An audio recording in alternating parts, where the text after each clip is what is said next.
सबको जय मसीह की। परमेश्वर की महान उपस्थिति में एक बार फिर से आप सबका बहुत बहुत स्वागत है।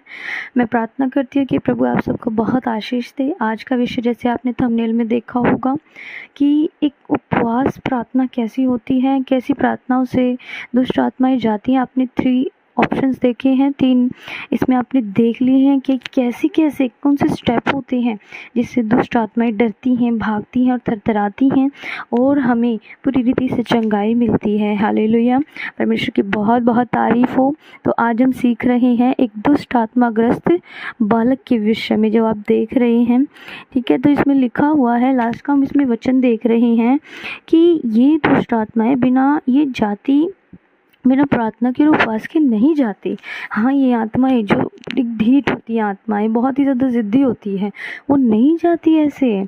ये दुष्ट आत्माएं जाती है एक उपवास प्रार्थना के द्वारा। हाँ प्रियो, जैसा मैंने शो कर रखा आपको, आप देख सकते हैं लेफ्ट हैंड साइड में यशायाह 58 अध्याय उचित उपवास के विषय में बताता है। यशायाह 58 अध्याय, यदि हम किसी को नहीं पता कि जो उचित उपवास जो है वो कैसे किए जाते हैं, उचित उपवास के विषय में एक अच्छा उपवास कैसा होता है, तो बहुत से पास्टर जैसे अंकनुल्ला पास्टर जी हैं, विजेंद्र पास्टर जी हैं, और भी हमारे पास्टर जी हैं जिसने बहुत सारे उपवास विषय के बहुत सी वीडियो बना रखी है, अपलोड कर रखी है, आप देख सकते हैं।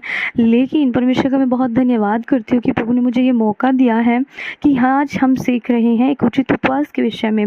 जब लोग कहते हैं अरे मैंने तो उपवास किए हैं, मैंने तो सारा दिन 40 डेज़ रखे हैं, मैंने तो 50 डेज़ रखे हैं, मैंने 1 साल रखे हैं, लेकिन कुछ फ़ायदा नहीं हो रहा है, कुछ भी नहीं लग रहा है।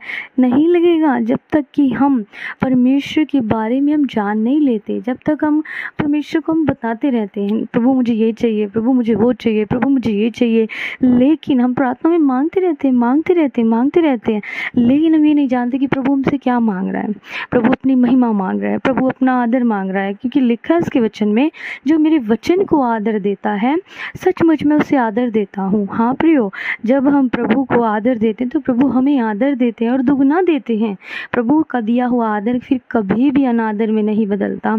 हाँ प्रियो, ये परमेश्वर की बहुत ही खूबसूरत आज हम आयत पढ़ रहे हैं जो प्रभु ने कही है, ये जाति बिना उपवास और प्रार्थना की नहीं निकलती।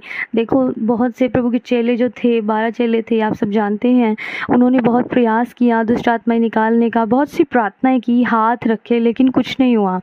तो वो यीशु मसीह के पास गए, उन्होंने कहा कि प्रभु हमसे क्यों नहीं हो पा रहा है। प्रभु ने क्या कहा कि ये दुष्ट आत्माएं बिना उपवास और प्रार्थना के नहीं निकलती। हाँ प्रियो, ये दुष्ट आत्माएं जो हैं बिना उपवास और प्रार्थना की नहीं निकलती। और एक उपवास वो उपवास है जिसमें आप अपना नहीं, प्रभु को देख रहे हैं, आप उसमें आप प्रभु के लिए दीन बन रहे हो, क्योंकि प्रभु को पसंद है कि एक दीन जन प्रार्थना करे। घमंडियों से वो नफरत करता है, घमंडियों की आंखों से ही उसे घृणा आती है।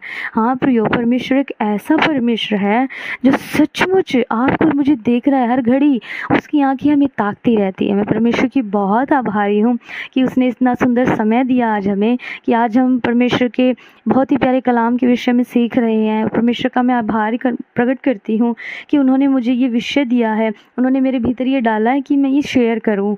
हाँ प्रियो, वो उपवास उत्तर लेकर आता है जो सचमुच परमेश्वर के बताए अनुसार चलता है, परमेश्वर के बताए अनुसार करता है। उपवास का मतलब ये नहीं है कि हम सारा दिन भूखे मरे, सारा दिन ऐसे रहे।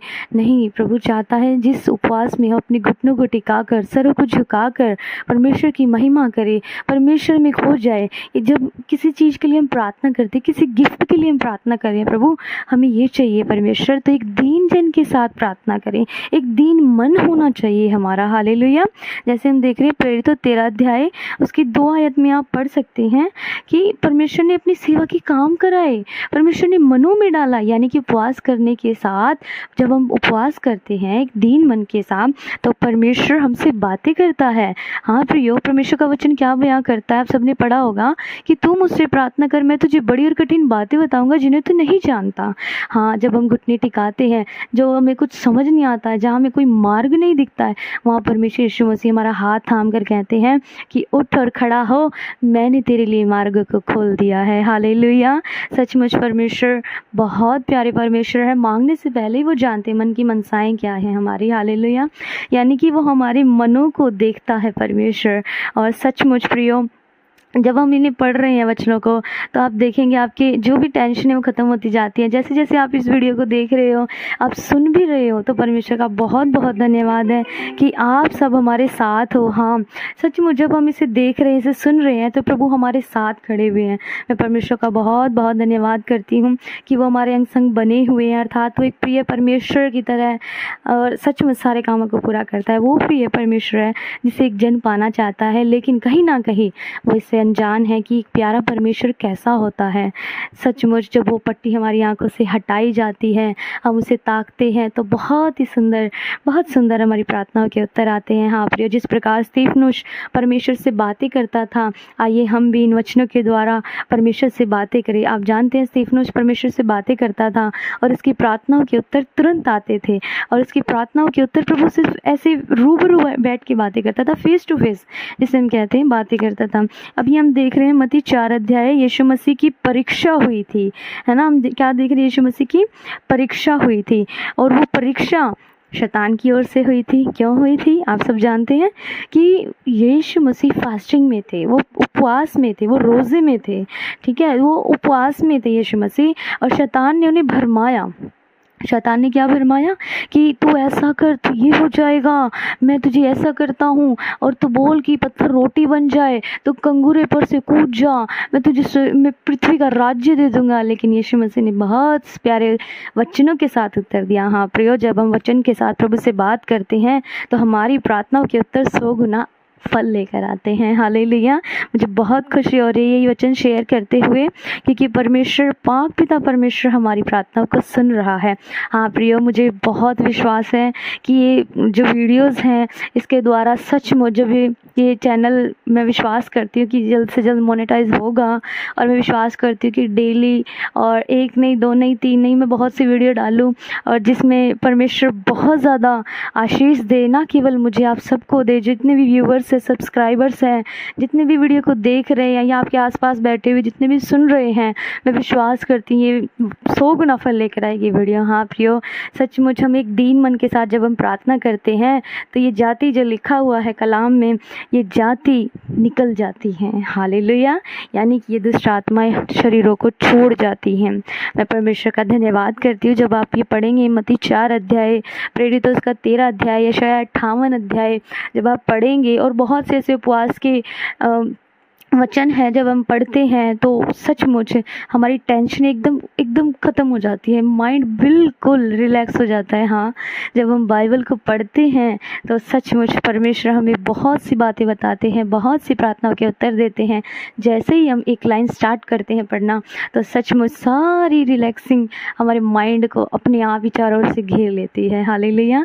तो परमेश्वर का बहुत बहुत धन्यवाद करती हूँ। ये हम सीख रहे हैं दुष्ट आत्माग्रस्त बालक को चंगा करना। ये चंगा जब चेलों से नहीं हुआ करना, तो यीशु मसीह ने स्वयं किया। यीशु मसीह ने कहा कि अल्पविश्वासियों, ये दुष्ट आत्माएं जो होती हैं, ये जाति जो होती है, बिना उपवास और प्रार्थना की नहीं जाती। एक जन चाहता तो है कि मुझे बहुत सी चीज़ें मिले, मुझे सब कुछ मिले। हाँ, एक विश्वासी चाहता है मुझे सब कुछ मिले, लेकिन वो करता कुछ भी नहीं है। जब हम, आज का ज़माना कैसा है, जब हम किसी के लिए कुछ करते नहीं हैं, हम दुकान पर जाते हैं, किसी शॉप पर जाते हैं, और कोई चीज़ हमें ख़रीदनी है, जब तक हम उसे पैसे नहीं देते हैं, तो वो चीज़ नहीं देता है भाई, वो नहीं देता है। हाँ, सचमुच वो नहीं देता है। तो सचमुच परमेश्वर भी यही चाहते हैं। परमेश्वर पैसे नहीं चाहते, परमेश्वर आपका धर्म चेंज नहीं करना चाहते। परमेश्वर चाहते हैं कि आप प्रभु की महिमा करें, आप प्रभु को आदर दें, आप प्रभु का सुसमाचार करें, आप प्रभु के समाचार को फैला दें। हाँ, हर एक रूह बचाई जाए, हर एक रूह में परमेश्वर का आत्मा आने पाए। हाँ प्रियो, परमेश्वर चाहते हैं कि पृथ्वी के अंत से पहले प्रभु यीशु मसीह आए और सचमुच सबका उद्धार होने पाए। हाँ प्रियो, मैं प्रार्थना करती हूँ यीशु मसीह के नाम से आप सबके लिए कि जीवित महापराक्रमी परमेश्वर हम सब पर अपने बड़े अनुग्रह के साथ प्रकट होने पाए। इस वीडियो में प्रभु यीशु मसीह को महिमा मिलने पाए। हम प्रार्थना करते हैं यीशु मसीह के नाम से कि प्रभु सबको सौगुना फल दे, प्रभु दीन मन दे हम सबको, ताकि हम एक दीन मन के साथ प्रभु यीशु मसीह के नाम को महिमा देने पाए। एक दीन मन के साथ हम प्रभु के आगे घुटने टिकाने पाए, ताकि जब हम घुटने टिकाएं तो प्रभु को महिमा मिले, और जितने भी हमारे सवाल जवाब है प्रभु यीशु मसीह के सामर्थी नाम में क्लियर हो जाए। हाँ पिता परमेश्वर, यीशु मसीह के नाम में हो जाए, क्योंकि लिखा है मांगने वाले को मिलता है। जब हम मांगते हैं तो ये विश्वास कर ले कि पूरी रीति से हमारे साथ हो चुका है। हालेलुया। जब हम मांगते हैं तो सचमुच विश्वास कर ले हो चुका है। जैसे प्रभु यीशु ने आवाज़ दी लाजर बाहर आ जा, वो कब्र से उसी घड़ी वापस आ गया, क्योंकि यीशु मसीह ने एक विश्वास के साथ प्रार्थना की, एक विश्वास के साथ इस शब्द को बोला। हम विश्वास करते प्रभु यीशु मसीह के सामर्थी नाम में कि सचमुच हमारे लिए सारे काम पूरे हो रहे हैं। प्रभु यीशु मसीह की महिमा और बड़ाई तारीफ हो रही है, उसके नाम को महिमा देते हैं। प्रभु यीशु मसीह युगान युग जीवित है और सचमुच हमारे भीतर है। लिखा है उसका आत्मा हम पर प्रकट होने पाए। हालेलुया। लिखा है कि प्रभु हम पर प्रकट हो। हालेलुया। इसका कलाम बयां करता है कि सचमुच मांगने वाले को वो देता है। हाँ प्रियो, जब हम मांगते प्रभु यीशु मसीह के नाम से तो हमारे लिए उसी घड़ी तुरंत वो चीज़ें पूरी होती हैं, क्योंकि पाक पिता परमेश्वर हमारी प्रार्थनाओं के उत्तर देने वाला खुदा ठहरा है। हम युगान युग उसमें जीवित रहे। हाँ प्रियो, जब हम मांगते हैं कि प्रभु उपवास में जब हम मांग रहे हैं तो प्रभु हमें देने की सामर्थ रखता है, क्योंकि सचमुच जब यीशु मसीह ने 40 डेज़ के दिन और रात जब उसने प्रार्थना की, उपवास की, तो सचमुच हाँ प्रियो उसके लिए वो सारी चीज़ें पूरी हो गई। और देखो अंत में स्वर्गदूतों ने आकर उनकी सचमुच पहरेदारी शुरू कर दी, स्वर्गदूतों ने आकर उनकी सेवा शुरू कर दी। हाँ प्रियो, वो स्वर्गदूत हमारे लिए भी भेजे जाते हैं जब हम एक दीन मन के साथ प्रभु के आगे घुटने टिकाते हैं, एक दीन मन के साथ उसके समीप जाते हैं। मैं विश्वास करती हूँ सभी को आज की इस वीडियो से 100 गुना आशीष मिले। सबको जय मसीह की।